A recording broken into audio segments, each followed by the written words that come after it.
Thank you, and good evening. Welcome to Clonter and to our dress rehearsal, our novice night of Gounod's Faust.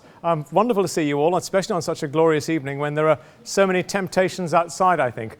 I just thought before we started this evening, it might be useful for you to just have some idea about what we've been doing, how we're working on this piece, and actually what the piece itself is. So just to kind of give me a kind of ballpark, how many of you are actually novices? How many are coming to an opera for the very first time? Oh, that's quite a good crowd. That's quite good. Very well done. Thank you for that. Very good. I hope it won't be too traumatic an occasion. I have to confess that I first went to an opera when I was 11 years old. And I went because, well, the official story in my family is that my mother made a mistake with booking the ticket. But I think that, strictly speaking, she wasn't really all that prepared for me to go to another performance of West Side Story. She thought I should go and see something else. So she arranged for me to go and see a performance of The Barber of Seville by Rossini, which is, let's face it, one of the funniest and brightest and easiest pieces to listen to and to experience.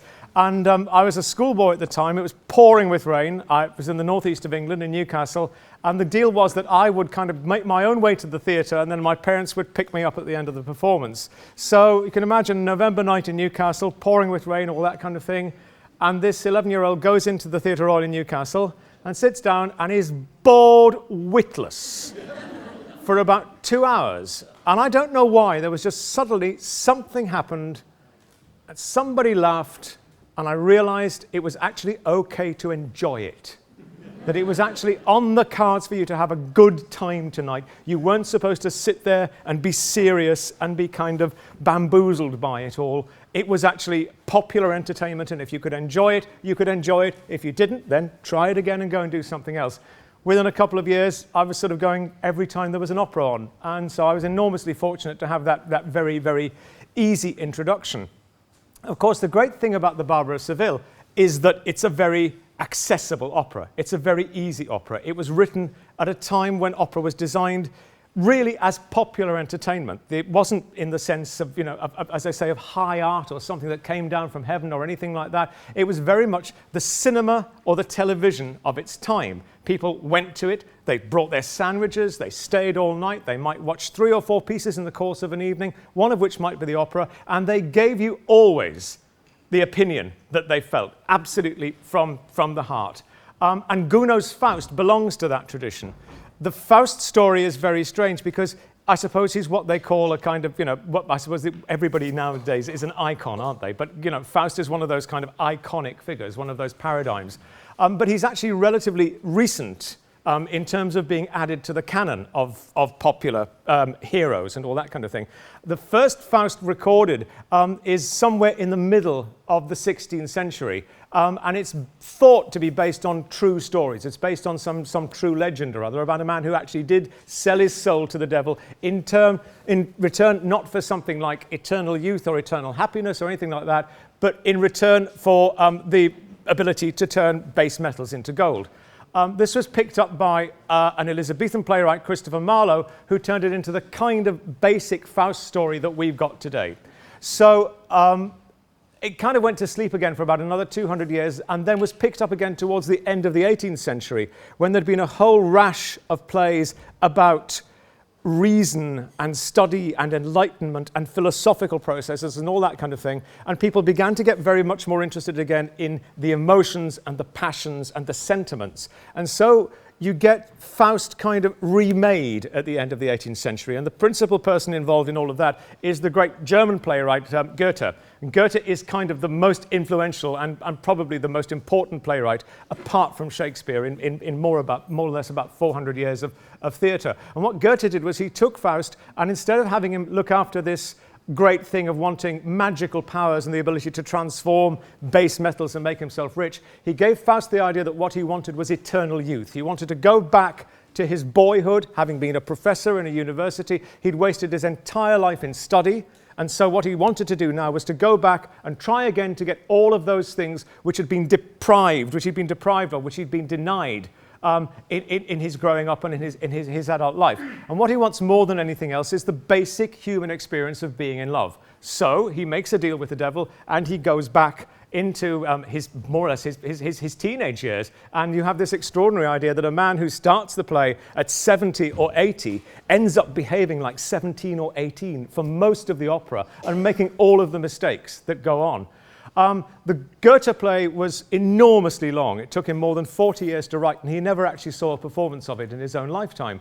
But when it was published in book form, it became a huge success. And all over Europe, people were beginning to get interested in the Faust idea and the Faust legend. Faust became, instead of being a kind of gloomy, philosophical, kind of rational figure, he became a passionate figure. He became in that great kind of sort of romantic tradition of people like Heathcliff and all that sort of thing. Great, towering, brooding men full of passion that every woman loves and every man's supposed to envy. And so he becomes the great kind of one of the great cult figures of the 19th century.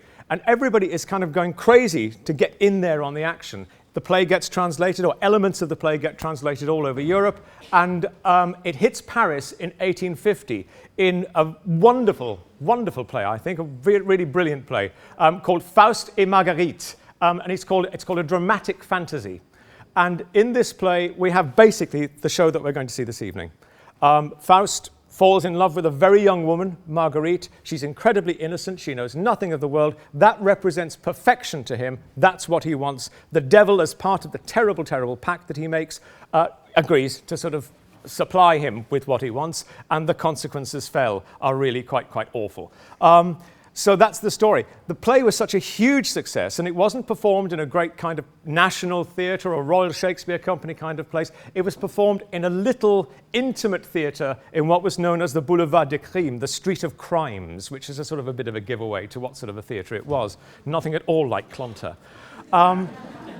And this was such a triumphant success that everybody started to bid for the rights. Even Wagner, the great Richard Wagner, was interested in turning Faust into an opera. But the rights were finally given in the best kind of, Phantom of the Opera, Andrew Lloyd Webber tradition. The rights of the book were finally given to Charles Gounod, who was at that time the rising young composer in Paris. And so Gounod embarks on a production of a version of the opera for the Théâtre Lyrique in Paris. And again, the Théâtre Lyrique isn't one of the great houses. It's not the Opéra Comique. It's not the national opera, the royal opera, as it was, the imperial opera. It's actually a little house devoted entirely to the presentation of pieces by French composers, new pieces, interesting pieces, amusing pieces, popular pieces. And what they put into the mix, which is quite extraordinary, is the idea of spoken dialogue. So most operas usually have, from beginning to end, a sort of sung texture. Sometimes the singing is with orchestra, sometimes the singing is just with a harpsichord or a piano or something like that. But in this particular version of Faust, or this particular version of the Opéra Comique, you have spoken dialogue in the place where normally there would be these, what they call the dry passages, the secco passages, the recitative. So that gives the piece a different feel altogether. It's actually being driven forward by the story, it's being driven forward by the dialogue. And when we came to make the piece here for Clonter, we decided that we would go back to that very, very, very first version of Faust, the Gounod Faust. So what you see tonight is essentially, well, it's either an opera with dialogue or a play with songs. It's up to you to sort of decide which way it goes. But that's the kind of feeling of it. The overall sort of experience is essentially, I think, very, very equivalent to a musical rather than to, as I say, high-end opera and all this kind of thing. And what we really wanted to do was we wanted to try and capture that. So in our set, we've kind of gone back to the world of Paris in the 1850s. Fantastically opulent, absolutely driven by pleasure, absolutely devoted to just basically wine, women, and song. And that's the whole sort of story of Paris at that time. Anything was possible, everything went.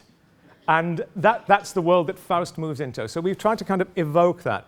We've also tried to kind of reference the world in which this piece was first created. So it's not really a sort of an attempt to recreate a historical situation or a realistic situation for the drama. It's much, much more a historical situation connected with the people who played the piece in the first place. So this is almost in the sense that what you're seeing tonight is a team of actors in this theatre in the 19th century playing this strange and new piece called Faust, which is full of extraordinary possibilities. Of course, the business of dialogue is something that on the whole, most opera singers don't usually have to deal with. And I'm sure that, that some of my colleagues won't thank me particularly for having added to their burden, because the thing about opera singers, I think, which is most extraordinary, is that somebody said on the radio the other day, there was a great controversy, I think, when somebody, I think it was either Alfie Boe or Russell, the other guy from Manchester, yeah, thank you, was described as an opera singer, and suddenly the Today programme burst apart at the seams with people ringing in and saying, he's not an opera singer, you can't call him an opera singer. And the next day they got on an opera singer, the wonderful Joyce DiDonato, who actually very calmly and very quietly explained the difference between somebody who performs with a microphone and somebody who actually does what these ladies and gentlemen are going to do tonight. She said the basic difference is that opera singers are athletes. They have to have the most incredible physical stamina just to simply make the sound that they make in the first place. Thereafter, they have to act like actors. They have to be realistic. They have to be convincing. And into that mix, I've also thrown quite a lot of tricky dialogue for them to play. So they really are tonight, they are the triple threat. They're singing, they're dancing, and they're acting. And that is something which I think is really, quite a remarkable feat.